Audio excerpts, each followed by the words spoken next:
Talaga naman. Ate Tris, gawin na lang na pagtapos. Kanya naman kayo talaga. Oo nga, gumawa.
Spotlight at lahat tayo maging masaya.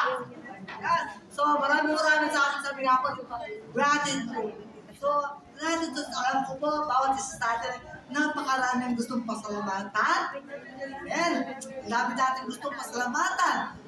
Tunay nga na our life, ang buhay lang natin ngayon, that we are here. Kaya tayo nandito. Diba? Because syempre, dahil kay Jesus.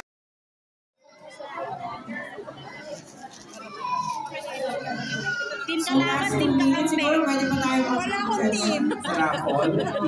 Okay? Lang pala. So, pagtapos na po, ilagay na po natin doon sa kabilang side. Pili na lang po kayo. No? Kung alin po doon ang pwede niyong paglagyan. Okay, so let us have. Okay, eto. Kilala natin to. From Arts, ang head core po si Ate Ea. Get another card. Another one is from Ea Marilag, Rubilin Cachalyan. Okay. Ruby Asapa. Okay, get your prize here po.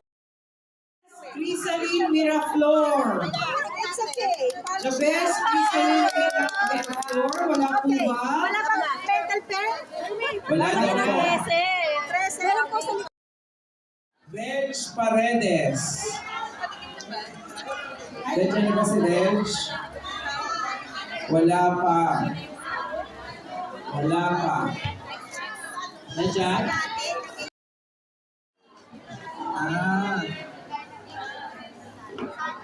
Okay, next.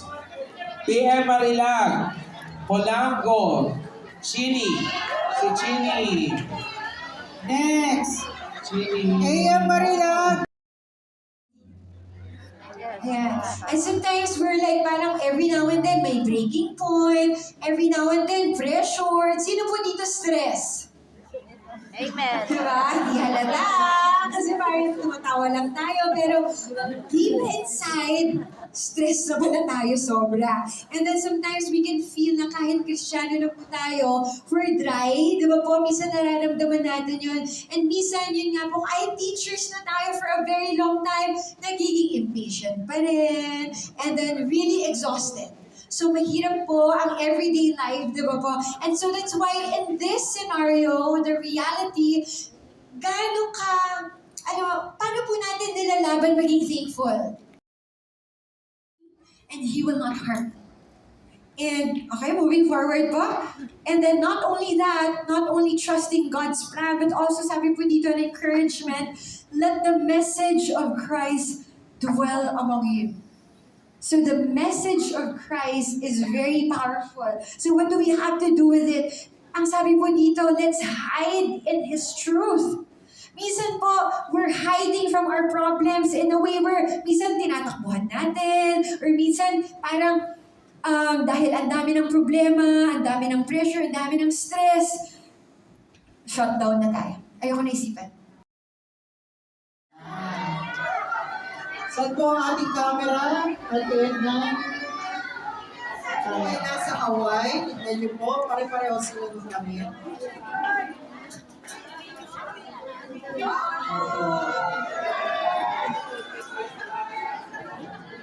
Sila ng mga